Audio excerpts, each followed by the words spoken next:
We got to contain Jamar Chase and Joe Burrow. If we don't, this could be a long day for the Seahawks. But I think this defense, who got 11 sacks against the Giants, yes, 11 sacks, can take advantage a little bit of this Bengals' bad offensive line.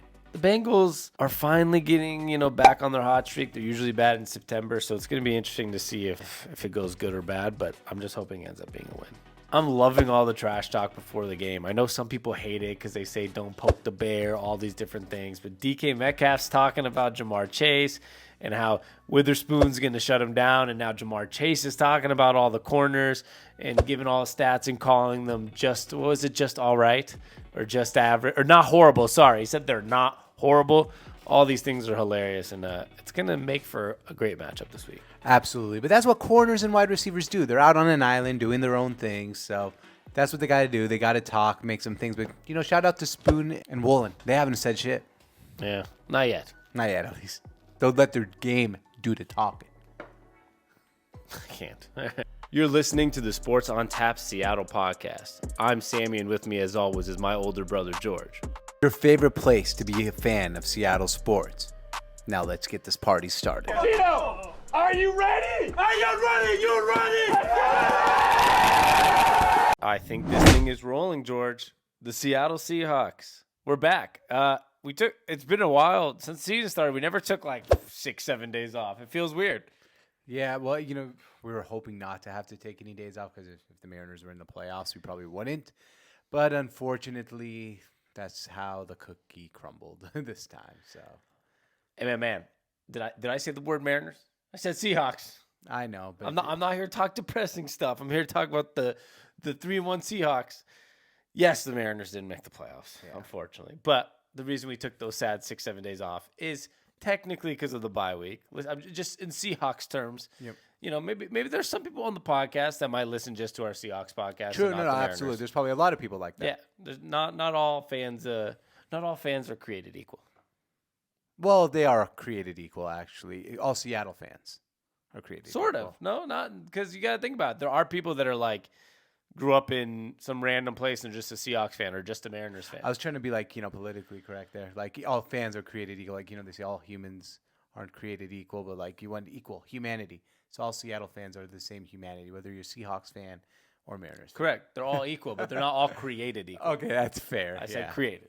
So we took a couple days off.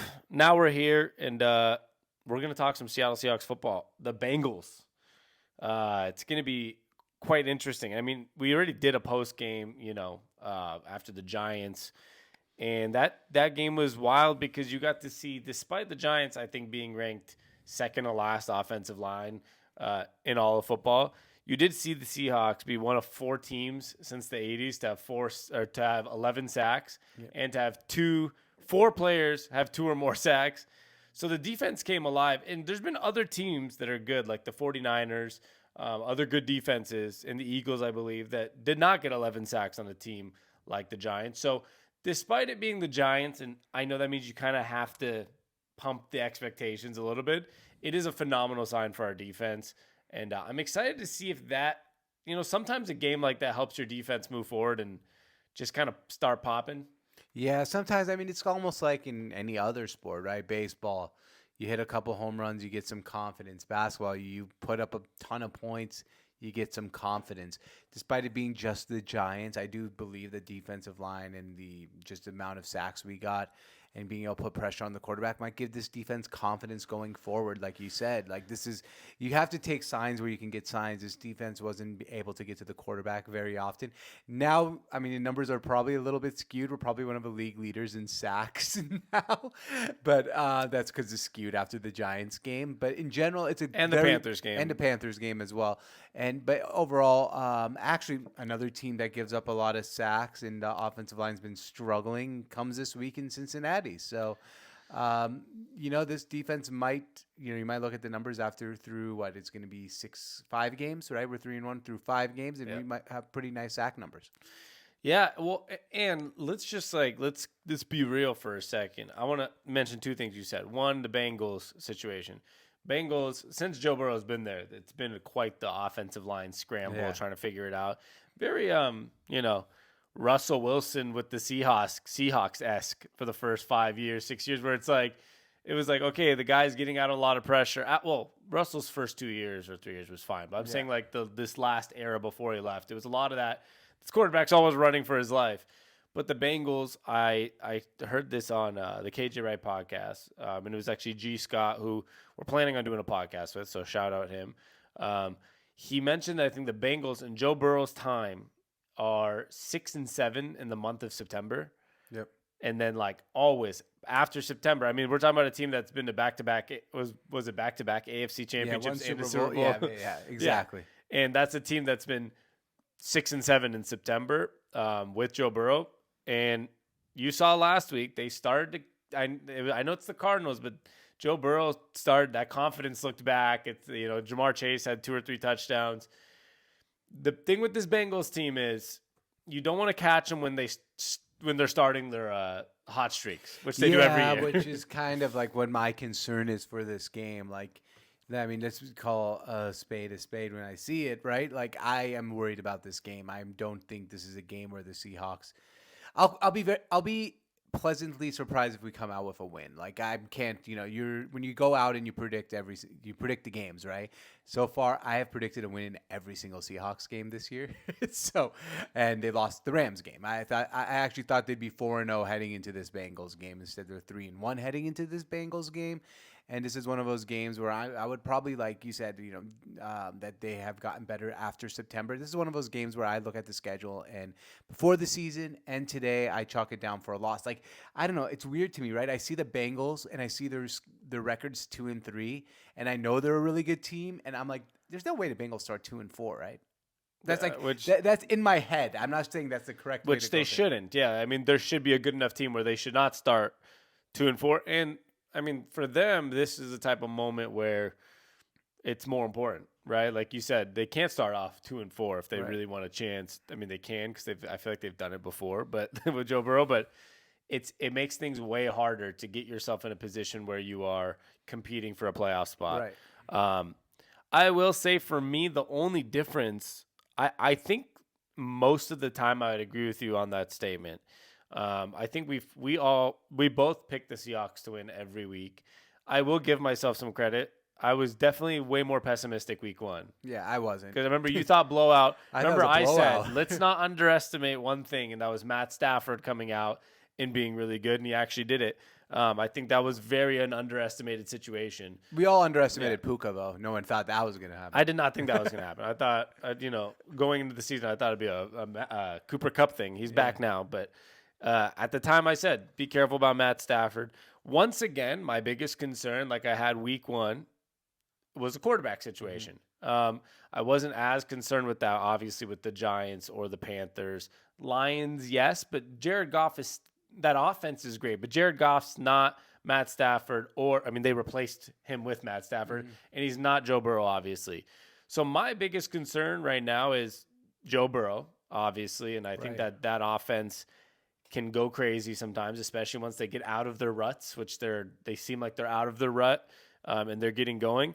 But like I said, I only had one thing where I would say my mind might be a little different than yours is this is a pretty close split, right? I think they're 3-point favorites at home with the Bengals, which means it's pretty pretty even. Absolutely. The ESPN statistics have it at like 53% Bengals, so it's very, if this was in Seattle, it'd probably be flipped. I'd probably choose the Seahawks if it was in Seattle. The only reason I'm leaning Seahawks still is because it's off a bye week. And that does play a big role. I mean, if this was coming off last week in New York, traveled straight to Cincinnati, it does make off less days rest. It was a Monday night. If it was a 6-day rest or 5-day rest straight to a game, the bye week sometimes makes you really think like, man, this team, they got healthy, which, Charles Cross should be playing. Jamal Adams, he was already healthy, but he had a quick concussion. He's going to be back. Tariq Woolen and Devin Witherspoon both missed games earlier in the season. Geno Smith had a bad knee last week. He got to rest it for a full week. So there's a part of the bye week that really makes you think that I would say, I guess the best way I'd say is the bye week at least gives you a little additional chance, I would say, when you have a good coach. I mean, especially. I guess the Bengals kind of came off a bye week since they blew out the Cardinals. That game was a game in the first half. In the first half, yeah. The second half was a complete blowout. I think Jamar Chase had over 200 yards. Was it close? 3 touchdowns or 2 3 touchdowns? touchdowns. And honestly, that is the matchup, right? Yes. Like, what is our corners going to do against Jamar Chase? But we'll talk about that here in a second. No, let's talk about that. Let's talk about that. But I just want to go off one Okay. thing you said earlier about that 3-point spread. I do agree with you before we get to that matchup is I lean the Bengals winning this game. I hope I'm wrong. But I do lean that way. But at the same time, I definitely think it's going to be a close game. I don't think we're going to Cincinnati and getting blown out or blow them out. I really think it's going to come down to the fourth quarter. Seahawks usually do not blow people out regardless, especially good teams, right? They might blow out like the Giants. Yeah. Which, honestly, it wasn't even that much of a blowout. If Daniel Jones didn't throw the pick six to Witherspoon and they scored there, it would have been a 10-point game or something like that? Like, could have been close. Yeah, it's not going to be a blowout either way. And that's why I said the only slight hesitation I have against what you said is the bye week, which means I'm also kind of in this spot where I'm thinking – whoever wins this game, it's going to be a 3 to 7 point game. Right. And I'm not sure. I'll make a final prediction at the end after we talk about everything because obviously as a biased Seahawks fan, I lean Seahawks slightly in all scenarios, right? When I'm picking games, but the Bengals do worry me. But the bye week thing is, I don't know, for some reason, a lot of good coaches like the Andy Reids, Tomlins, Carrolls, Belichick, outside of maybe what Bill Belichick is now, they're good off bye weeks. Right. I want to look up Pete Carroll's record off bye weeks as an NFL head coach. I've never, I know, like you said, Andy Reid. If you want to support us in any way, sportsontapseattle.com has all our merch, our podcasts. We're going to have blogs up there. And you can put your email in the box to be part of our giveaways. So please check that out. Pretty easy. Just go to the website, do something there. I'm not asking for much. We're not asking for much. Just maybe your email address or just download a podcast. And if you want to buy a t-shirt, that's a bonus. sportsontapseattle.com in the description as well. But in general, Pete Carroll, I've never really looked it up. I'm not sure what his... I'm going to guess it's good because... bye weeks have not been kind to the Seahawks. Well, that was in 2013. There you Jesus go. Christ. Off a bye, Pete Carroll is 4-6. He's been the coach more than 10 years, hasn't he?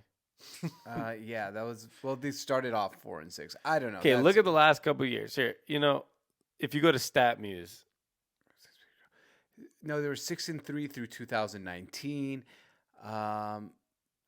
Yeah, I don't know, dude. You know what? You should be able to just type in off a bye, and I should have got that number. So thank you, Google. Next time I'm going straight to ChatGPT. Okay, let's see. Off bye week. That's yeah. I should have went to StatMuse, man. Good job on that one. It's not as easily searchable as you think. All right. Well, Pete Carroll was 6-3 coming off of bye weeks, heading into 2019. So I'm sure he hasn't been 0-3 in the last 3 years off bye weeks. So he's probably about 500 coming off bye weeks. Or above. Or above. Yeah. And I'm saying he's at least above 500 because he was 6-3 heading into 2019. You had 3 more bye weeks. He's either at 500 or above 500, but most likely above 500. I'm wondering why this is so hard to find. I don't know either. This is like I don't know. Type in Pete Carroll off bye on Twitter. Maybe that will give you something. But this is riveting radio right now, or podcast.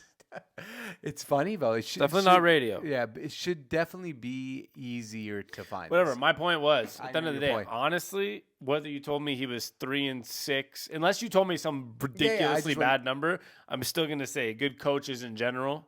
And it's the truth, right? In general terms, good coaches are usually good off bye weeks. Yep. So, Pete Carroll, bye week, a team that got healthier especially. I think that's probably why good coaches are good off bye weeks too. Their team gets healthier. That probably plays a huge role. But I do want to talk about the Jamar Chase thing because you brought it up. You said he had 3 touchdowns. That's the matchup. Basically, yesterday, DK Metcalf came out and said that Little Spoon's going to take care. Let me read you the exact quote, just so I don't butcher people's words here. He said that Chase is a great receiver. I tip my hat off to him, but I think Spoon will get the best of him. Mm-hmm. First of all, I'm not necessarily super pro or super anti that comment. I think he's just hyping up his teammate. Yep. And he started it with Chase is a phenomenal receiver. So he wasn't trying to like say Chase sucks. Right. I think he's just trying to hype up his rookie, corner. But this can go one of two ways. This could go either really good, you hype up your young corners, they do really well, or he has another. Last week we got 170 yards. Joe, this week I'm getting 200. This week I want to tear this defense up. I mean, Jamar Chase is going to get his yards. Jamar Chase is going to get his stats. That's how I feel about it. But it's like, how much can we contain him, right? Like, if Witherspoon holds him to 11 catches for 98 yards, that's 9 yards a catch. That means he held him. Do you know what I mean? That's a pretty good game. No, it's a good holding would be like 6 catches. But you have to remember how much the Bengals target Jamar Chase. It's like Travis Kelce on the Chiefs. Like, if you he might get 15 targets. You might get 15 to 20 targets. So if he gets 11 catches for 90 yards, that's 9 yards a catch. That means he's not really like going over the top. He's not scoring touchdowns. He's not having that electric 75-yard play for a touchdown. Like at the end of the day, I think the Jamar Chase game is keep him in front of you and tackle him. Like, well, you have to also remember at the end of the day, it depends when I'm talking about who's holding him. It depends on like who's guarding him on that specific play. If specifically on one corner you get 9 catches for 90 yards or 10 catches, that's a very good game for the receiver. if it's specifically on him, I'm not saying it's a good. I'm not game. saying in coverage, in zone, or if it's the slot corner coming in like a third guy. I'm just saying like specifically on one person, because if it's on one person, that means the total game is going to be 12, 13 catches. Yeah, I guess my thing is more like if I looked at the box score and I saw Jamar Chase had 10 catches for 90 yards, which is 9 yards a catch, no touchdowns, and got targeted 19 times, I'm like, all right, we won that matchup. Yeah, I disagree. Let's look at the first 2 weeks of the season. He had 5 catches for 39 yards and 5 catches for 31 yards. That's containing him. And then he had 12 catches for 141, 7 for 73, and 15 for 192. That's not containing. All right. I mean, we can agree to disagree here. I'll be very happy with that. If we hold him to 9 for 90 with no touchdowns and we win the game. I'm just telling you what you're saying is if you contain him to that pace, if he did that every single game, we're talking about a top 10 receiver of all time. I know, That's like I know. 1,500 yards. But I'm saying if he's their main target and they're throwing him the ball 20 times, like to me, maybe the Seahawks will say that. Sometimes coaches will say, "Hey, give this guy everything underneath." I agree. So that's what I'm saying. I think that You're would saying be two different things there. I think the Seahawks game plan is if Jamar Chase catches balls underneath and not gets over the top, that's containing him. That's the only difference. Yeah, I agree. If their game plan is to let him get the ball every time, but we're like let somebody else beat us. Then yeah, but I wouldn't consider that containing that's personally. The point was that Jamar Chase then came out and said, I'm going to play the audio, actually. Here you go. They're top cornerbacks. Yeah, they're from Woolen and from Witherspoon on film. They're top cornerbacks. Yeah, they're one's shorter, one's taller, one's more handsy, one's not as more handsy. They both play different roles in it. One's super fast, one's just like smooth. But, they're both decent corners. They're not horrible. The defense is good, so, got to give props. What did you see? My favorite quote of the day is, hey, they're not horrible. Yeah. And trust me, if they lock them up, I'm about to make a Witherspoon woolen T-shirt with the words, not horrible. We're talking about two guys that are probably somewhere in the top 10 to 15 corners, like if they continue to play the way they're playing. I kind of thought it was funny. But it's like, and I think he was trying to be funny too. Yeah, that's why he was like, he'd give all the answers. One's taller, one's shorter, one's handsy, one's less handsy, one's smooth, one's aggressive. They're pretty decent, not horrible. I think he was trying to he is a funny guy. He was calling himself 7-Eleven the other day, always open, always fucking open. So I know there was some humor to it, and I think this is what's fun about these type of matchups because I feel like we got a lot of personalities in this game. You had DK Metcalf saying that Spoon's going to lock him up, and he's coming out saying that the corners are not horrible. Absolutely. But I just think it's a fun added little talk and drama to this situation. Yeah, absolutely. that's wide receiver, cornerback talk, right? I mean, the corners this time ended up staying out of it in general. Yeah, it's just wide receivers. Just wide receivers, but usually corners and wide receivers. That's kind of like their role in the media, and it makes sense. They're always out on an island by themselves doing their own shit, so it makes sense. I just love that quote. They're decent. They're not horrible, and that's going to be a great meme, a great T-shirt if he in fact gets locked up. If he has another 17 for 170 and 3 touchdowns, we probably will not make it not horrible. No, exactly. Maybe another week. Just making sure horrible. It's gonna be fun though. I think at the end of the day, like we mentioned, like this is gonna be a close game regardless. I agree. It is not gonna be a simple game, I think, for either side. And the Seahawks defense, like, yes, we mentioned the Giants situation, but in general, they are getting better, right? Oh, yeah, absolutely. Bobby Wagner, I think I just tweeted this on Seattle on Tap recently, or maybe it was my personal, I don't remember. It was Bobby Wagner, PFF ranking, still 4th out of 81 qualified linebackers. He's helped keep this defense trending in a great direction compared to last year. Witherspoon obviously had the second best grade out of all corners last week. Tariq Woolen's good. Diggs and Julian Love are good. And Jamal Adams looked explosive for the first, 5-6 plays he played? Yeah, first half of a drive. That I want to bring up, though, is I feel bad that out of all ways, it wasn't like, everyone's like, oh, hopefully it lasts a quarter. It was like a joke on Twitter and literally didn't last a quarter. This time it wasn't his body giving up on him. He got a knee to the head. I know. Poor guy. Yeah. Thank God we had a bye week, though. He can play. I really hope he makes it healthy. Knock on wood. I hope he's healthy this time. It's not wood. That's glass. I mean, there's no, like, the wood's a little too far. Chair's wood. Oh, yeah, my chair's wood. There we go. I didn't even realize that. Uh, I hope he stays healthy, yeah. man. But I'm not, like, I said it before the last game's podcast. Anything that Jamal Adams does for me is bonus. It's bonus points. Yeah, that's it. You're saying you can't depend on it happening for the full year. I really want it to happen for him, though. Because you saw that first quarter, like there was 3 or 4 plays right away where it felt like that. I'm not comparing these two, but it felt that like Earl Thomas-esque where it's like every play. And Devin Witherspoon has that too, by the way. I was going to say, he's involved. Yeah, like remember Earl Thomas? It'd be like the play's like over, but somehow you'd see his body like flying over the pile, like he was almost there, but he's just there. Jamal Adams has that type of effect, and so does Devin Witherspoon. I've noticed as a corner, like he was on every play against the Giants. But this defense is trending in the right way finally.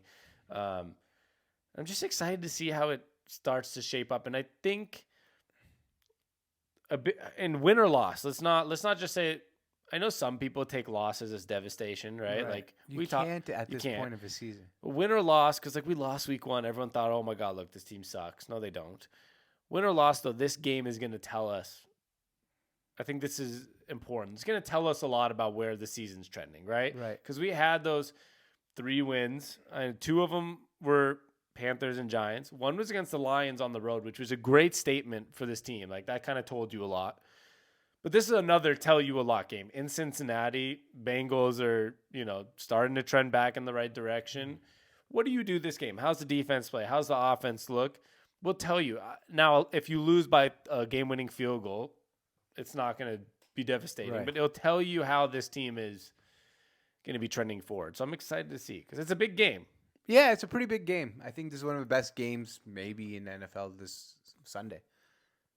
Bengals, yeah. The record for the Bengals doesn't help it. I mean, you would think the Bengals have somewhat of our record, like a 3-1 or 4-1 but record. Thankfully, I think we got the Bills and Giants on Sunday Night Football this week, so that'd be nice. Or is it Monday Night Football? You think that's nice watching the Giants? I'm game? joking. Oh. They played 4 primetime games already, the Giants, I think, right? Yes, we talked about this the other day. Yeah, I think I honestly you think you did this on the last podcast? I did. Yeah. But no, I think they play another primetime game this week. And honestly, the Seahawks Bengals before the season started, like the schedule makers should have been looking at them and be like, that's a great idea for Sunday Night Football. Yeah, but I would guess the reason they didn't do that. It's Giants and Bills on Sunday Night Football. Yeah, I mean that would get better ratings though than Seahawks Bengals. Let me tell you, if they were good. No, even this right now, it's going to get better ratings than a Giants Bengals potentially because it's New York, And But how could they have Seattle's five the- primetime games already? New York Giants. it 5 must- out of 6 weeks.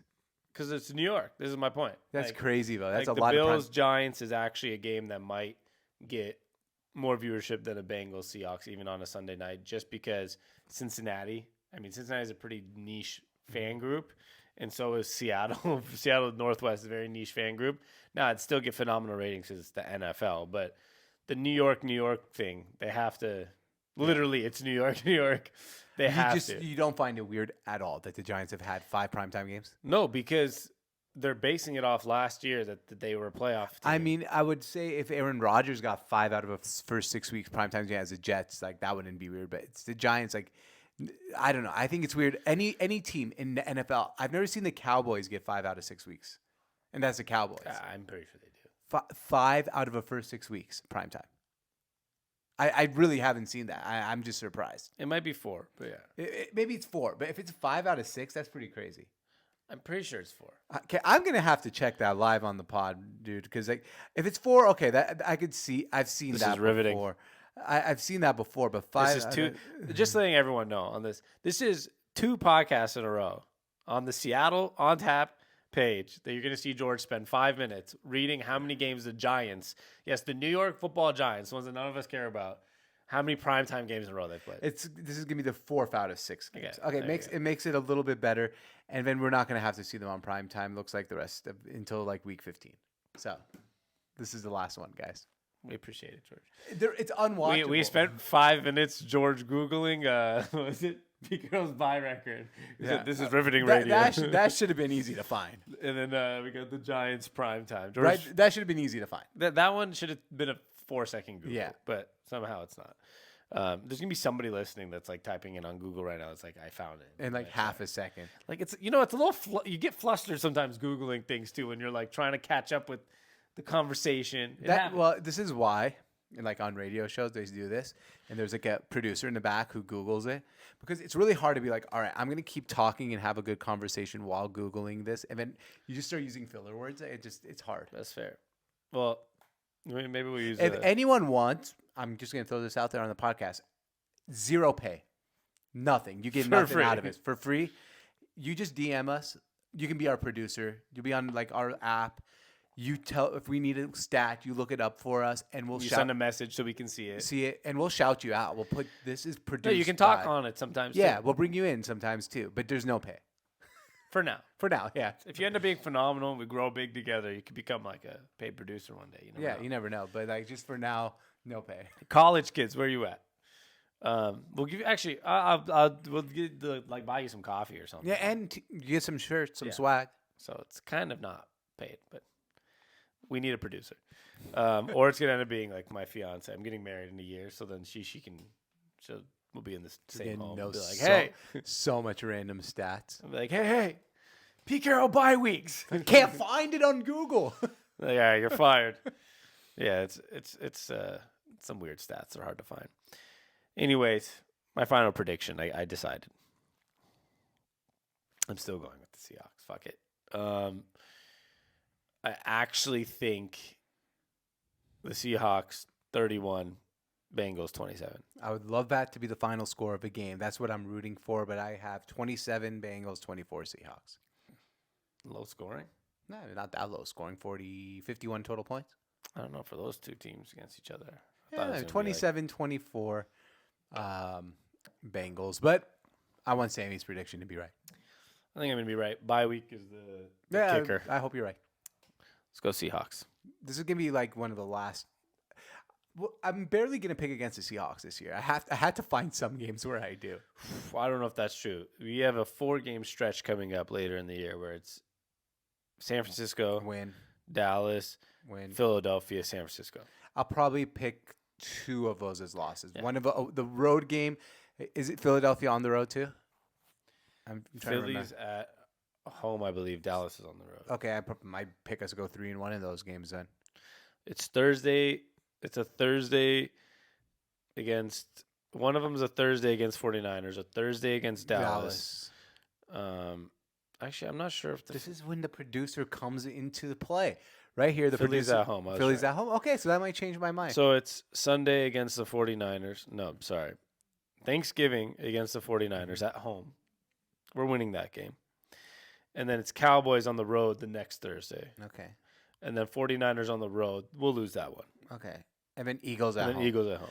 That Eagles at home, I don't know if it says Sunday night yet, but it's going to get flexed. It is not. I think that's going to be my flex. I think that's going to get flexed. It could and it could not because we have a Thanksgiving and a Thursday back-to-back. And then if that 49ers game's good, that could get flexed. There's no way the Seahawks are on 4 games in a row. Hey, they could be like the Giants, 4 primetime games. 4 out of 6, not in a row. That'd be amazing, 4 in a row. But it's not going to happen. They'll probably not flex the Seahawks 49ers because it was already on Thanksgiving. Yeah, and then one of them, like that, always that 1 o'clock window game, like that's Fox gets that pick first. It's like America's game of a week. Yeah, they like that. It's Yeah. like a prime time for the East Coast. Yeah, It's 4 o'clock. Exactly. Well, yeah, so anyways, I think that's all we got. We've reached our time. And go Hawks, right? Go Hawks, and always, as always, shout out to our ghost producer, George and Sammy George. Wherever you guys are. For real, DM us if you want to join us to help out sometime. Find us everywhere at Seattle on Tap. If you're watching on YouTube, you'll see it on the screen. But if you're listening on the pod, it's at Seattle on Tap everywhere. And in all our descriptions, you'll find me, Sammy on Tap, and George on Tap. His is spelled the right way. Mine's SAMI. So just a fun fact. And you'll find everything. Links in the description, all those good things. Our shop, sportsontapseattle.com. And like, review, leave comments, do what you got to do. As they say, like 65, 70% of people who watch the YouTube videos don't subscribe to the channel. You don't want to be one of those people, so go ahead and subscribe. Do that. What if you're listening on the podcast? Okay. What are the stats of people listening on the podcast that go to a YouTube channel and subscribe? Oh, that's a very low number, but you could be the anomaly. So go and do that. And if Be you, unique. Be different. And do us a favor. If you're listening on the podcast, leave a comment, like leave a review of a podcast for us. We'd really appreciate that. Yeah. Make sure you press follow on Spotify and different places too. All right. That's all we got. George, What's up, man? thanks for tuning in today. And you know what we like to say. Hey, thanks for stopping by. See you guys. Go Hawks.